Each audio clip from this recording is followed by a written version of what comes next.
Hi, it's Chef Rick and today I'm making churros. Off we go. First thing we're going to do is melt some butter to make our batter.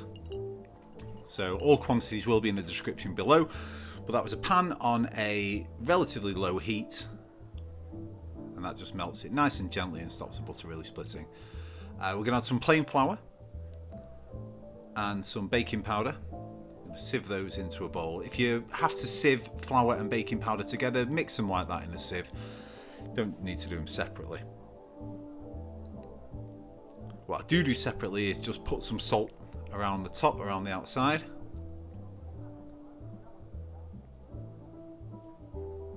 And I make a small well in the middle. You can use anything for this. Back of a spoon, that's the back of a ramekin or whatever. So we're going to take some boiling water, 300 ml of boiling water. And to that, we're going to add our melted butter. So that water has come straight from the kettle, so it's absolutely boiling, which means that butter's not going to set instantly when it goes in. And a drop of vanilla essence. Give that a good mix round.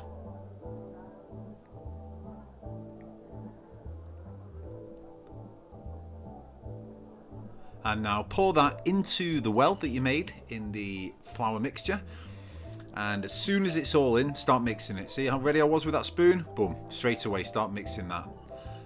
You don't want this to cool down whilst you're mixing it, and you'll make a really lovely smooth batter here. You basically want to keep mixing this now until the lumps have gone.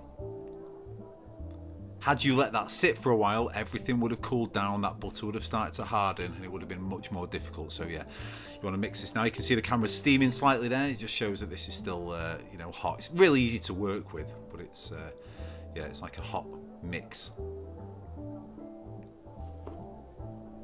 So there you go. So once that's done, that's about how smooth you want to get it. We're going to leave this just to rest for around about 15 minutes or so. You want that to cool down completely. So whilst we're doing it, we're going to make a nice chocolate sauce. So we're going to add some whole milk, some double cream, same quantity of whole milk and double cream,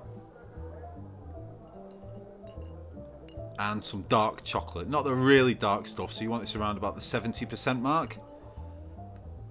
Nice squeeze of golden syrup and just a little splash of the vanilla extract.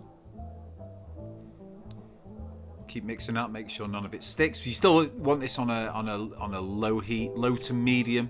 Just allow everything to combine without it splitting or violently boiling or anything else at all. So there's your chocolate sauce ready to go. You're going to take a piping bag. When you're using a piping bag, you snip off a shorter amount at the end. You can always snip off more if you need to, but that usually does about 2 centimeters worth. Your biggest nozzle you've got. I am going to make little mini churro bites here, but you could make any size depending on the nozzle you've got, but this was the biggest I could find. That goes into the piping bag first before you put any of your mixture in. You only make that mistake once, putting the mixture in and then realizing you've got to add the nozzle, so you always put the nozzle in first, roll the piping bag down slightly, and that is what we're going to fill with our now rested batter. So batter's still kind of warm-ish. Not hardly, but it's rested there for about 15 or 20 minutes.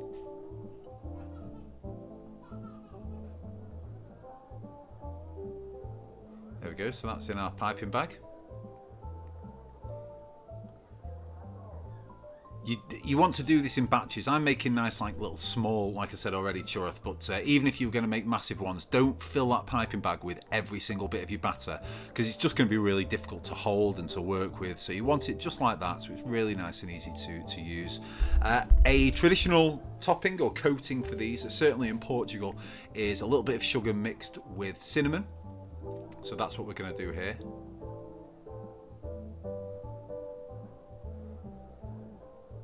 So that's a cinnamon sugar for dusting these in when they're done. And some hot oil. This oil is around about 190 degrees. And what I'm doing here, see, I'm just snipping them off. Now, you could do these twice as long, or sometimes I'll just like pipe out huge, ginormous, crazy shapes in the into the oil. It's entirely up to you how you choose to do it. A really, really classic shape is like a long horseshoe, but again, entirely up to you. I've done it this way because there was a few of us who wanted to all just pick them bit by bit, so this was my way of doing it. You'll probably want to fry these for maybe 2 to 3 minutes on each side, and there are sides, you wouldn't think it because it's kind of like a cylinder, but you'll see how I turn these over if you watch. Like, see here we go. See that one, I'll just turn it, and that one will turn it, so you can see that the other side's done. See that one top left? That needs to turn, there it is. So about, again, maybe 2 minutes on either side, or until each side has got that really, really beautiful colour where it's caught the colour but it hasn't gone too dark. So they're still lovely and fluffy and light on the inside, but got a lovely crunch on the outside. Onto some kitchen paper. Again, I did these in a few batches. These ones were the second batch, so I just put those straight into the cinnamon sugar.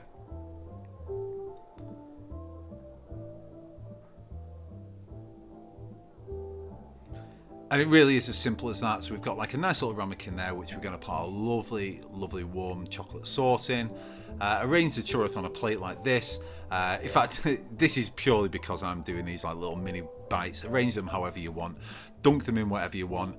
Make massive ones and fill them with jam or chocolate before you fry them. You know, I'll do several of these videos coming up, but for now, that's just what I like. They're absolutely beautiful. They're lovely and warm. The chocolate sauce is fantastic. The cinnamon, the sugar, the sweetness, they're just amazing. One of my favourites. Thank you so much for watching the video. I really hope you liked it, and I'll see you on the next one.